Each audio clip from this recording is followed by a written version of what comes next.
Migraine, భుజం నొప్పి, నడుం నొప్పి, మోకాలు నొప్పికి నిజమైన పరిష్కారం ప్రాణ పెయిన్ క్లినిక్ లో.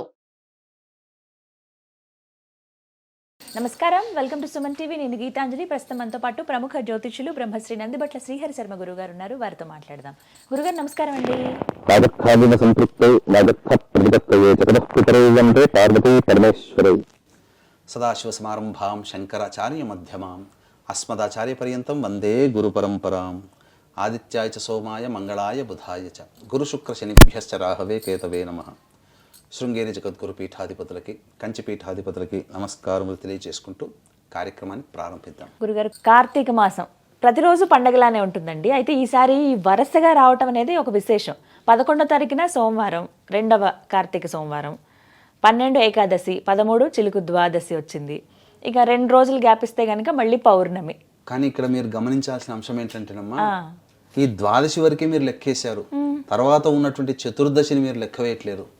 ఇది త్రయోదశి, చతుర్దశి. ఈ కార్తీక మాసం అంతా కూడా కామ్యకర్మలు, కోరికలు నెరవేర్చుకోవడానికి కాకుండా పుణ్యం సంపాదించుకోవడానికి, గత జన్మ కర్మ దోషాలు తొలగించుకోవడానికి చెప్పబడినటువంటి మాసం. అందుకనే ఈ కార్తీక మాసములో నక్తములు కానీ దానములు కానీ చేయమంటారు. అలాగే వ్రతాలు నోములు చేసేది శ్రావణ మాసం, కానీ మాఘమాసం కూడా వ్రతాలు నోములు. కానీ దానములు చేసే మాసం ఏదయ్యానంటే ఈ యొక్క కార్తీక మాసమే. అయితే మీరు గమనించింది, మీకు అందరికీ మీతో పాటు సామాన్యమైనటువంటి సుమన్ టీవీ ప్రేక్షకులకు ఎవరికైనా కానీ కార్తీక సోమవారాలు అంటే తెలుసు, అన్ని ఏకాదశులు అంటే తెలుసు, ద్వాదశుల గురించి చాలా కొద్ది మందికే తెలుసు. కాకపోతే కార్తీక మాసంలో వచ్చే చిలుకు ద్వాదశి తెలుసు. కానీ దీనికంటే విశేషమైనటువంటిది పౌర్ణమి కంటే ముందు వచ్చే చతుర్దశి. చతుర్దశి చాలా విశేషం అమ్మ. సామాన్య ప్రేక్షకులకి చాలా తెలియదు. ఈ చతుర్దశి రోజుననే ఈశ్వరుడు విష్ణు భగవానుడికి సకల భూమండలంలో కూడా, అనగా ఈ భూమే కాదు సకల విశ్వంలో కూడా ఎదురు లేనటువంటి సుదర్శన చక్రాన్ని ప్రసాదించాడు. చతుర్దశి రోజు అండి, వైకుంఠ చతుర్దశి అంటారు దాన్ని. అది శివకేశవులకి, మనము కార్తీక మాసంలో చాలా సందర్భంలో వీడియోలో చెప్పుకున్నాం, శివకేశవులకి భేదం లేని మాసం ఏదంటే ఇది కార్తీక మాసము. ఎందుకు భేదము లేదంటే శివకేశవులని ఇద్దరిని కలిపి ఆరాధన చేసే రోజు ఈ యొక్క వైకుంఠ చతుర్దశి. వైకుంఠ ఏకాదశి తెలుసు మనకు, కానీ వైకుంఠ చతుర్దశి అనేటువంటిది ఈ నెల 14వ తారీఖు రోజున వస్తుందమ్మా. ఈ రోజున శివకేశవులు ఇద్దరిని పూజించడం ద్వారా శివుడు ఈ ప్రోగ్రామ్ ని ప్రేక్షకులు చూడాలన్నా, మనం చేయాలన్నా శివాజ్ఞ. మనకు వచ్చే కష్టాలని, ఇబ్బందుల్ని తొలగించేవాడు, పరిపాలించేవాడు విష్ణువు. కాబట్టి అన్నీ కూడా శివకేశవుల వలన మనకు అనుగ్రహించబడుతుంది. అంతేకాకుండా సకల పాపాలు తొలగిపోయే రోజు.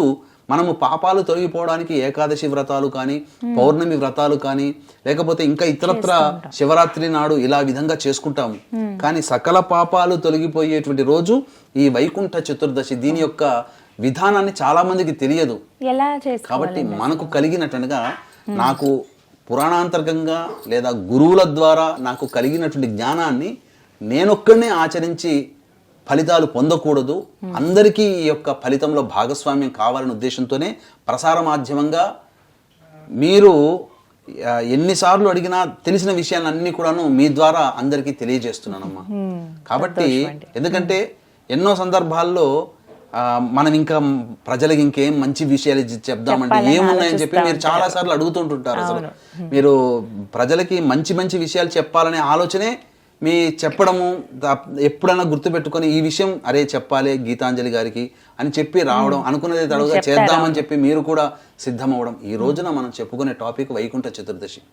అంటే దీనికి సంబంధంగా మనకు ఈ వైకుంఠ చతుర్దశి రోజున కాశీలో శివరాత్రికి అయితే, హోళీ పండుగ అయితే ఎంత అంగరంగ వైభవంగా ఉంటుందో ఈ 14వ తారీఖు రోజున అంత అంగరంగ వైభవంగా.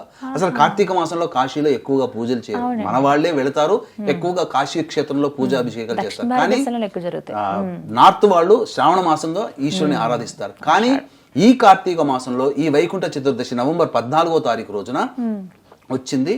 కాశీలో చాలా గొప్పగా చేస్తారు, అసలు నియమనిష్టలతో చేస్తారు.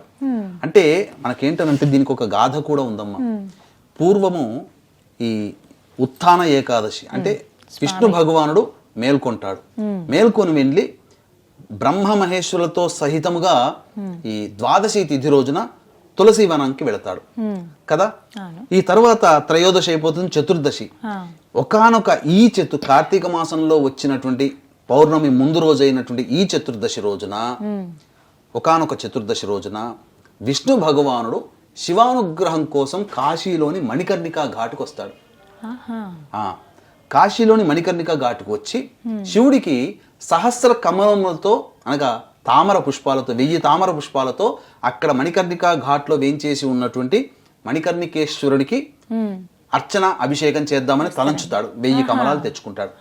తెచ్చుకున్న తర్వాత అందులో ఆ ఈశ్వరుడు విష్ణువు యొక్క భక్తిని పరీక్షింపదలిచి ఒక తామర పుష్పాన్ని మాయం చేస్తాడు.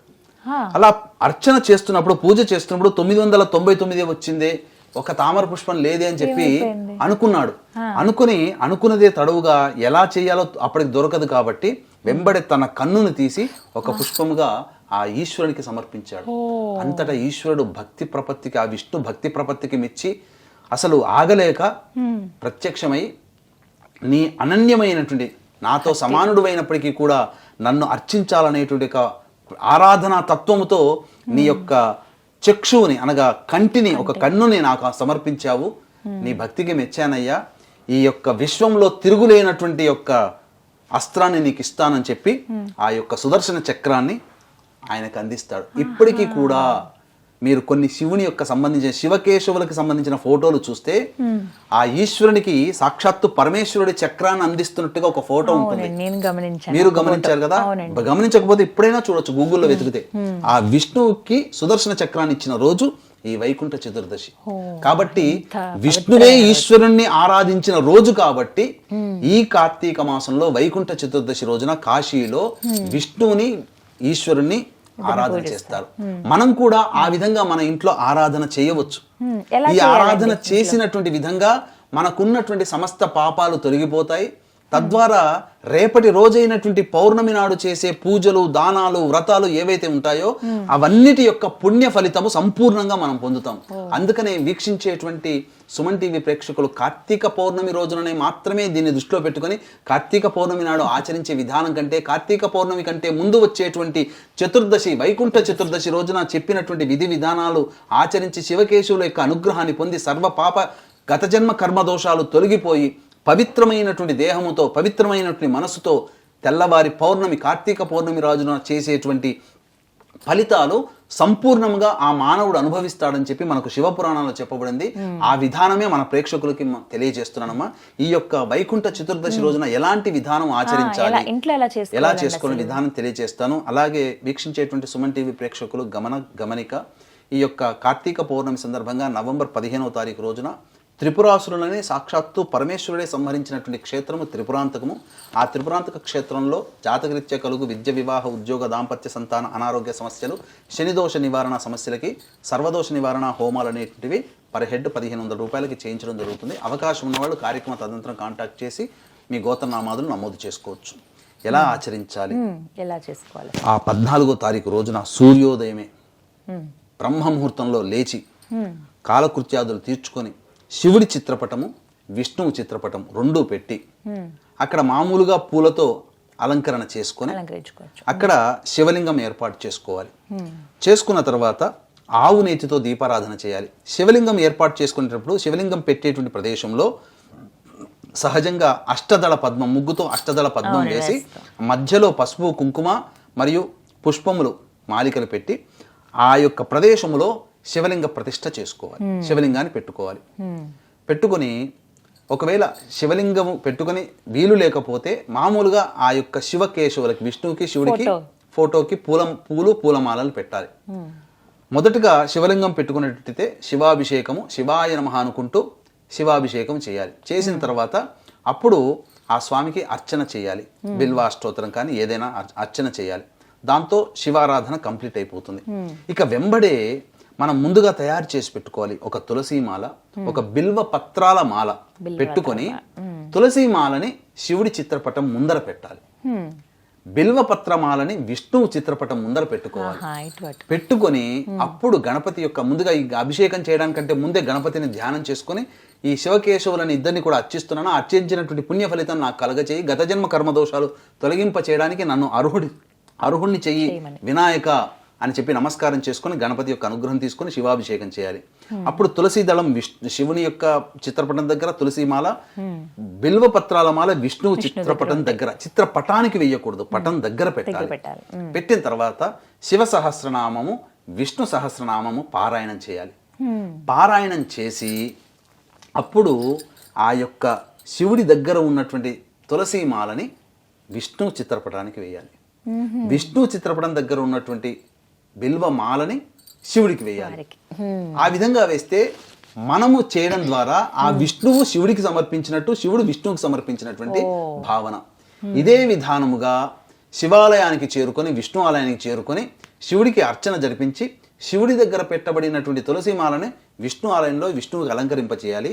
విష్ణు ఆలయంలో స్వామివారి పాదాల దగ్గర పెట్టకూడదు, ఏదైనా కానీ ఒక పక్కన పెట్టాలి, లేదా విష్ణు భగవానికి హృదయానికి అందించాలి. అందించి ఆ యొక్క బిల్వపత్రాల మాలని శివాలయంలో స్వామివారికి ఇవ్వాలి.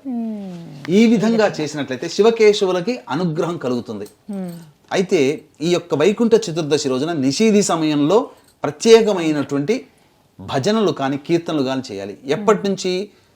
11 గంటల రాత్రి 11:42 నుంచి 12:30 గంట మధ్యకాలంలో శివుణ్ణి విష్ణువుని కీర్తిస్తూ భజనలు చేసుకోవడం, శివనామస్మరణం విష్ణునామస్మరణం అయినా చేసుకుంటూ ఉండి ఆ విధంగా ఉండి నిద్రకు ఉపక్రమించి తెల్లవారి మళ్ళీ బ్రహ్మముహూర్తన మేల్కొని ఆ యొక్క కార్తీక పౌర్ణమి సందర్భంగా దీపారాధన, అలాగే సాలగ్రామ దానం, అలాగే అమలకా దానము, వస్త్రదానము, ఇవన్నీ కూడా దానాది కార్యక్రమాలు కార్తీక పౌర్ణమి సందర్భంగా చేసుకోవచ్చు.